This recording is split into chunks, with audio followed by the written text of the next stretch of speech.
We are now joined by political economist Professor Patrick Bond. But before we go to Professor Bond, let's get official word from the South Africa Department of International Relations and Cooperation. We talk now to the spokesperson, Chrispin Phiri. Chrispin, a very good evening to you and welcome to Channel Africa.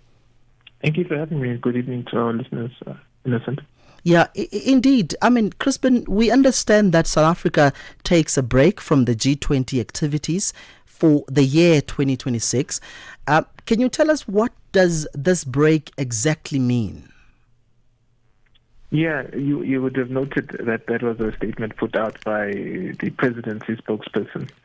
But safe to say that, it's not possible for a G20 country to be unilaterally removed from the G20, and that's a statement that Minister Lamula today has made quite clear in an open letter to Secretary Rubio, the Foreign Affairs Minister, if you like, of the United States of America.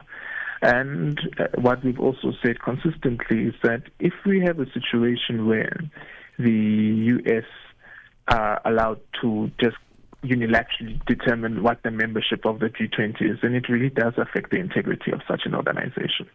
But Swinton's statement in the main spoke to the idea of us not necessarily going out of our way to get other countries to express a particular view. It's entirely up to the G20 how it wants to address this matter, and we remain in the hands of the G20 on this issue. Yeah, Chrispin, one would say, hang on, criticized, this by President Donald Trump. Would you say that he has won in pushing South Africa out of this G20, in your view? Well, I think it's premature. We want to see how the G20 itself will handle this issue. And we trust that the G20 members will be able to defend the integrity of the organization. You can imagine the world is quite a big place. A number of countries would have differing bilateral positions on a number of things, and they may then cohere in a particular organization or forum. It doesn't mean that that organization or forum should fall apart because country B doesn't have the same perspective on a particular issue with country X, which happens to also be in that forum. And that's the principle that we are advancing, and that's what we believe other G20 member countries will be able to navigate with the United States as well. Yeah, Chrispin, just before I let you go, what happens then to the priorities that were set during the presidency of South Africa, during the US cycle, and how do you ensure that they are, pursued? It's entirely up to the G20 host at one point in time to define what its presidency priorities are. But we do find that there's some high-level alignment with what our presidency has achieved and what the U.S. has pronounced on. So, for example, one of the things that we have produced is a report that's G20 at 20, which looks at reviewing how the G20 has performed over a couple of years and how effective it has been, and what can be done to improve and streamline its processes so that each presidency has more continuity. That is something that cannot be ignored, and we've heard the U.S. also saying that perhaps some of the working groups that were in place over the years need to be reviewed. That's in line with our report. So there are a number of initiatives that have been developed by our presidency, which will probably be implemented very directly by the U.S. All right, that's South Africa's Department of International Relations and Cooperation spokesperson, Chrispin Phiri. Thank you so very much for indeed making the time. All right, now we move to political economist Professor Patrick Bond to basically look at economic implications of South Africa being left out of this G20. Prof, a very good evening to you and welcome to Channel Africa. Oh, it's great to be back with you. Thanks, Innocent. 100%. What does South Africa's temporary withdrawal from the G20 signal about the crisis of global governance, Prof? And I'm asking because there are issues around diplomatic missteps or principled stand, or in simple evidence, would you say that Washington is expanding its unilateralism as opposed to pushing multilateralism? Oh, yes. Now, that's exactly the right perspective, the big picture, which is that the Trump regime has walked out of the climate summit. He's walked out of the World Health Organization. Therefore, pandemics may be much harder to prevent in the coming years. He's walked out of UNESCO and the United Nations Relief Works Agency for Palestine, and he's participated with Israel in what South Africa accurately has described as a genocide at the International Court of Justice. Trump has put sanctions on the ICJ and the International Criminal Court. He's disrupted world trade. He's engaged in bellicose threats, such as to Panama, to Greenland, even to neighboring Canada. He's bombed Iran. And the expulsion of South Africa is just the latest. I suspect in the coming days he'll do something even more destructive, that is, to have an invasion of Venezuela, because there's a lot of oil. In fact, more oil underground in Venezuela than anywhere. So we're talking in a big picture, aren't we, of a man, Donald Trump, and his sidekick, Marco Rubio, the Secretary of State, who really have no business hosting the G20. And it's a terrible shame that knowing that from January 20, even well before that, when Trump had been elected and made these threats, that South Africa didn't do more to prepare for this logical eventuality, especially given the brutally inaccurate way genocide or attacks on Afrikaners are the basic logic behind what Trump is saying he's doing to exclude South Africa. It's appalling. Yeah, Prof, one wonders because America has 3 embassies in the country, and you wonder if they can't tell President Trump what exactly is happening in the country. That is very much problematic. But in part, Prof, we know that the G20 is a recommendation body. So countries can be forced to basically, adopt the declarations. But what happens then to the priorities that were set during South Africa's presidency? How do you ensure, how can member states ensure that they are essentially pursued? And this is the question I asked Chrispin earlier. Yes, Mr. Phiri, from extremely eloquent, extremely persuasive, I think flubbed that one because he could have been honest with you and said, actually, everything that South Africa did this year is now in the waste bin. And that's the African Debt Initiative that Trevor Manuel's commission looked at, the Inequality Commission that famous Professor Joseph Stiglitz, former World Bank chief economist, Nobel laureate, ran. It's the entire set of climate and environmental strategies, including food security, everything into the waste bin. And that's something that Marco Rubio is delighted at. He's been saying, along with Scott Bessent, the finance minister, that they want to have a slimmed down G20. Now, what would that mean? There are only 2 times I can tell you, I think, in my experience, having looked at the G20 since 1999, when in Berlin, where I happen to be at the moment, it was founded. In 2000, it went to Montreal. That was the finance ministers. In 2008, it went to Washington. And then it was the heads of state, for the simple reason that there was a financial crisis.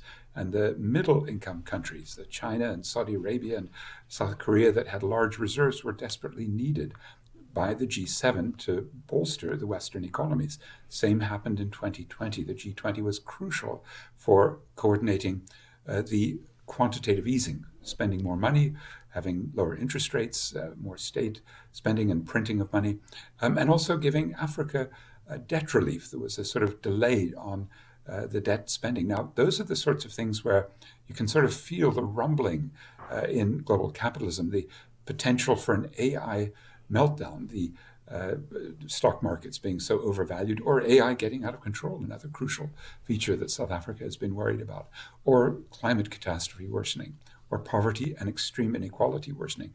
Trump doesn't care about any of those. The proposal from President Lula in Brazil last year, hosting the G20, that the super rich be taxed in a coordinated way. Well, of course, Donald Trump has done the opposite. He's given major tax cuts to his friends like Elon Musk. And since you did also cover Bill Gates saying that child mortality will be up, that's on Elon Musk, raised in Pretoria and Johannesburg and Durban. Now, these are the sorts of things that, to me, warrant a G20 minus Donald Trump voting Trump off the island right away, doing so before this first Sherpa meeting on December 15 and 16, and maybe appointing, I'm just guessing here, somebody appropriate like Claudia Sheinbaum, the president of Mexico, to host a G19. That is the 19 members minus the US, plus the EU, plus the AU. And I really think it is time, especially if we have a war breaking out in coming days with this aggression by the US just simply to grab Venezuela's oil.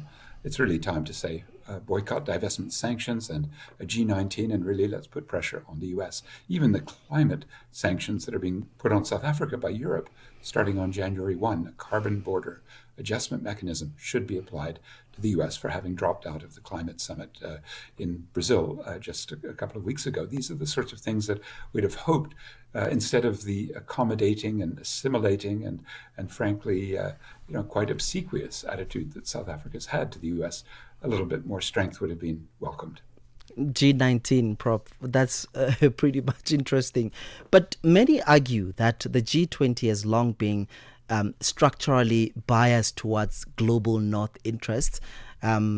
Equally so, some would say that this moment expose the inherent weaknesses of the G20 as a platform for genuine multipolarity. Do you think that that statement does hold water? Is it binding in your view?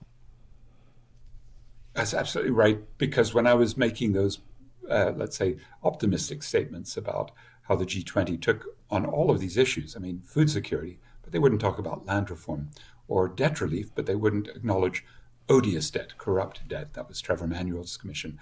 Or on climate finance, it's all private sector blended, so it's too expensive and it's not a climate debt payment. So in all of these ways, I think you're right that we should question whether the G20, which has had the traditional G7, that is the Western powers, the US, Europe, Japan, Canada, plus the BRICS brought in, that is Brazil, Russia, India, China, South Africa, and a few others, Saudi Arabia, South Korea, Australia, Argentina. So you've kind of got an interesting mix in the G20, but it hasn't reached, even though tokenistically the African Union was added in the 2023 G20 hosted by India. It was added, but you could see at the Johannesburg summit no inputs from the African Union of any merit. It was tokenistic. And so as a result, I think that's exactly the right question. Aren't the G20 traditionally, and especially with someone as aggressive, bullying, imperialistic as Donald Trump, assimilating the sub-imperial, the middle powers, against all the rest of us? And, we also saw that in Belém in Brazil at the COP30. It was the rich countries and the middle countries that really ganged up on everyone else. I fear we can't really talk, therefore, about a global north, a global south. It's really now an imperial and a sub-imperial against the rest. And unfortunately, South Africa lands itself in the sub-imperial category too often. Yeah, and Prof, going back to your work, you have written and you spoke extensively about how global South elites often fold under U.S. pressure. Now the question is, how would you define what you call Trump appeasement syndrome and his leadership in this current geopolitical moment? How do you categorize that? Well, let me borrow, Innocent, from the ambassador who was just kicked out in March from Washington, Ibrahim Rasool. He's an extraordinary fellow who really had a good inside view and really tried to make things work. And as he described it, we've tried appeasement, it didn't work. In other words, again and again, appeasement of Trump. It was going to the May 22nd Oval Office meeting with racist golfers. I mean, one of them, Ernie Els, said, "Thank you, the U.S., for helping us meaning white South Africans, in the war in Angola, right? Helping apartheid against a neighboring country, basically go in and about 1 million people were killed in that process. It was that degree of appeasement that failed. And don't just take it from me or from Ibrahim Rasool. The New York Times last month had a very interesting long article about the sabotage of the G20 by Trump and his various people who came to various meetings, very underlings. Only 1 or 2 ministers ever showed up once the central bank chair. But basically, Trump was already setting out, and he made it very clear right from the outset that South Africa would be a specific target. And that was based on this awful myth of white genocide. It's so ironic, isn't it? Innocent, that when you look at the tariffs, especially on grapes and wine, the 2 agricultural products that are really sticking. They originally also said citrus and nuts, but those have been taken off. But that will hit more than anyone else, Afrikaner farmers. The whole thing looks absolutely ludicrous, doesn't it? And at that level, you have to just think, well, who is he signaling to? Who is he trying to beat up? South Africa, just like he did Somalia this week in a cabinet meeting, as well as Nigeria a couple of weeks ago.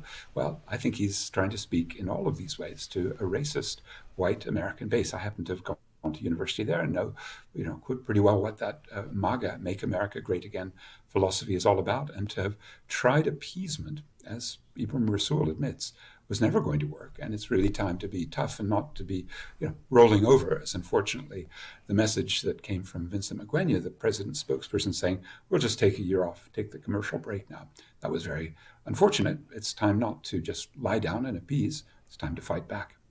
Yeah, Prof, just before I let you go, and I'm keen to hear your view on this one, how has South Africa's economic dependence on the Western capital markets and trade flows shaped its cautious posture towards Washington, and even while it rhetorically aligns with BRICS, which I guess it's one of the the big one of the force, for lack of a better term.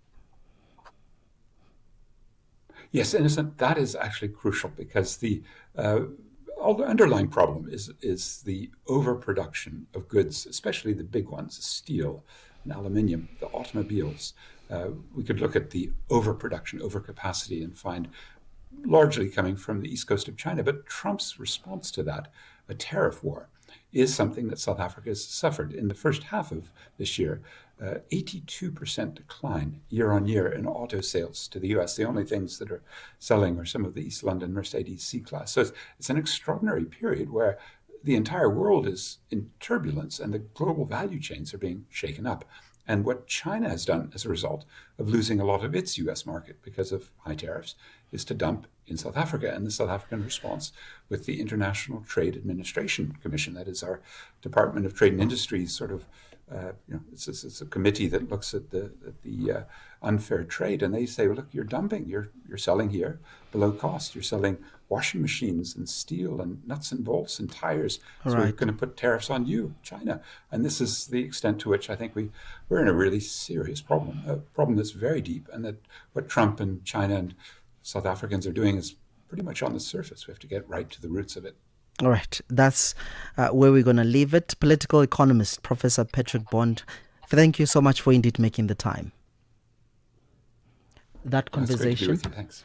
That conversation brings us to exactly 21:25 Central African time. This is Africa World Hour on Channel Africa, the African Perspective.